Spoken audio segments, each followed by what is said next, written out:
તમે હિંમત નો હારો, અમે તમારી સાથે છીએ. અને હાલવા ચાલવામાં તકલીફ પડતી હતી. સૌપ્રથમ તો મને મારા ધ્યાન પર આ વાત આવી. ધારીથી અમારા મિત્ર બજરંગ ગ્રુપમાં જે મુન્નાભાઈ છે, અત્યારે આપણે ઊભા છીએ સરસિયા ગામની અંદર, દેવી પૂજક વિસ્તારની અંદર, કે જ્યાં એક દર્દી છે, બીમાર દર્દી છે, કાળુભાઈ દેવી પૂજક, જેમને પેરેલિસિસ આવેલો. અને આ અંગેની જાણ આપણે અમારા વતનના રતન એવા જીતુભાઈ સેલડિયાને વાત કરી કે ભાઈ કાળુભાઈ નામના આપણા દેવી પૂજક છે અને તેઓને પેરેલિસિસ થયેલ છે, તેમને ચાલવામાં પણ ખૂબ જ મુશ્કેલી પડે છે. આ અંગેની જાણ જ્યારે જીતુભાઈને કરી એટલે જીતુભાઈએ એમના માટે એક સરસ મજાની સુવિધા કરી આપી છે. અને આનું આજે આ આપવા માટે ખુદ જીતુભાઈ પધારેલા છે કાળુભાઈના નિવાસ સ્થાને. તમે હિંમત નો હારો, અમે તમારી સાથે છીએ. આ છે અમારે કાળુભાઈને પેરેલિસિસ થયેલો. ક્યાં પગમાં વાંધો છે? એટલે આ પગના હાથ એટલે કે ડાબુ અંગ, એમના ડાબા, બરોબર છે. ને આપણે જીતુભાઈ છે આજે પોતે એની ખબર કાઢવા માટે કે ભાઈ હરવા ફરવામાં સારું રહે એ માટે આવેલા છે. કાળુભાઈ તબિયત સારી છે? ડોક્ટર આવતા હશે. દાદા છે ને માનસિક થોડા હિંમત હારી ગયા. તમે દાદા ચિંતા નહીં કરો, અમે તમારી સાથે છીએ.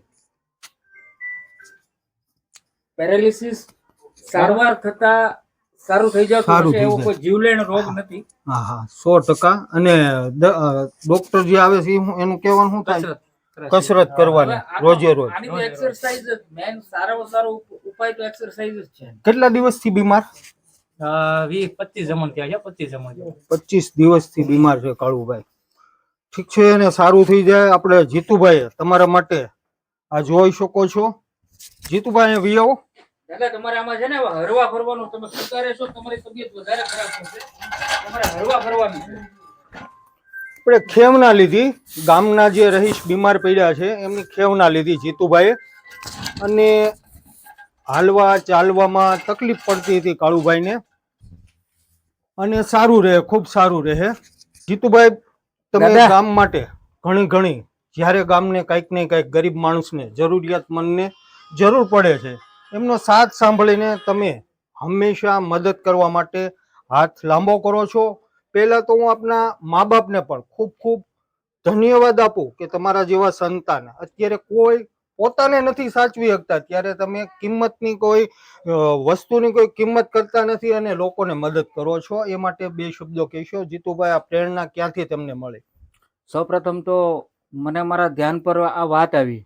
ધારીથી અમારા મિત્ર બજરંગ ગ્રુપમાં જે મુન્નાભાઈ છે એના દ્વારા પણ જાણ થઈ અને તમારા દ્વારા પણ જાણ થઈ કે આપણા ગામમાં એક દેવી પૂજક સમાજમાં એક દાદા છે, કાળુ દાદા કરીને, જેને પેરાલિસિસ નો પેલો એટેક આવેલો છે, પેરાલિસિસ નો સ્ટ્રોક આવેલો છે, હાલી ચાલી શકતા નથી. તો હવે આના માટે તો એક ડોક્ટરી સારવાર તો છે જ, પણ સાથે સાથે એક્સરસાઇઝ અને પોતે બેડ રેસ્ટ સુતા રહેશે તો માનસિક રીતે થોડા સ્ટ્રેસ વધી જશે.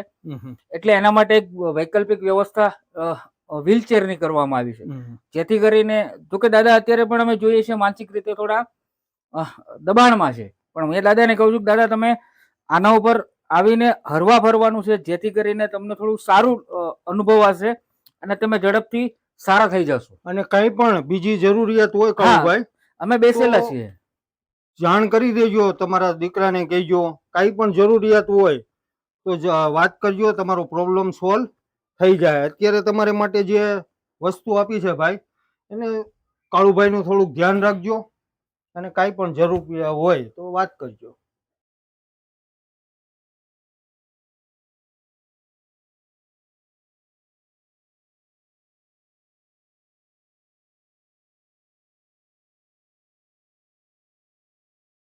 હવે જરૂર પડે કે કાળુભાઈ લડી જાય એમ છે તો અહીંયા એકાદી દોરી પટ્ટો આવે, એ પટ્ટો બાંધીને કદાચ લડી જાય. આમાં તમારે જો અહીંયા બ્રેક આવે, આ બ્રેક કાઢી નાખવાની, 2 ટાયર આવે, બરોબર. અને કાળુભાઈની સંભાળ રાખજો. આપણે સરસિયા ગામના દાતા જીતુભાઈ સેલડિયાએ આજે જે વિતરણ કર્યું છે તમારે અહીંયા થોડીક જમીન ખાડા કબચડા વાળી છે એટલે ચલાવવામાં અને ઉતારવામાં થોડું ધ્યાન રાખજો પણ એને થોડા તમે ચલાવવા રાખજો. ઘરે બેઠા ને બેઠા સુતા રહેશે ને તો હા. થોડુંક એને માનસિક કસરત રીતે એને પણ થાય. હા